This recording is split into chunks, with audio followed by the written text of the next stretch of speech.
Alors le grand oral, en fait, c'est on va dire une étape sur le parcours de la validation du diplôme, dans le sens où on a une rédaction de mémoire et pour valider ce mémoire, il faut, par rapport à ce mémoire, il y a une problématique à développer. Donc ce grand oral sert à savoir si notre problématique est bonne ou pas par rapport au mémoire qu'on envisage de faire.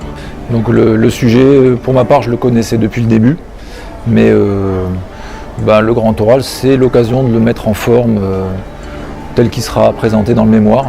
En tout cas, de vérifier que cette forme-là, elle convient et qu'on est sur la bonne route.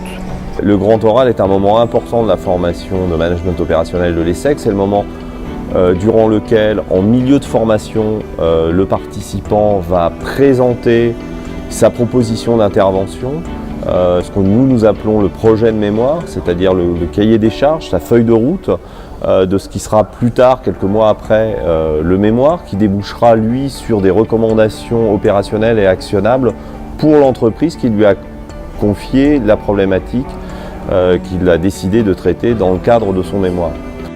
Comme moi, mon sujet était confidentiel, j'ai eu un auditoire réduit. Et donc,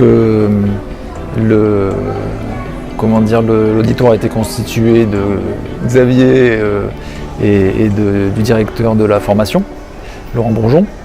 Et donc, je leur ai fait ma présentation en PowerPoint formatée comme il nous avait été demandé.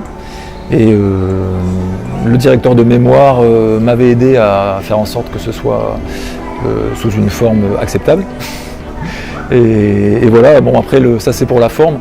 Sur le fond finalement j'ai décliné ce que j'avais en tête depuis le début avec mon projet et en précisant la façon dont les problématiques seraient traitées, les outils académiques qu'on allait utiliser pour répondre à chaque question.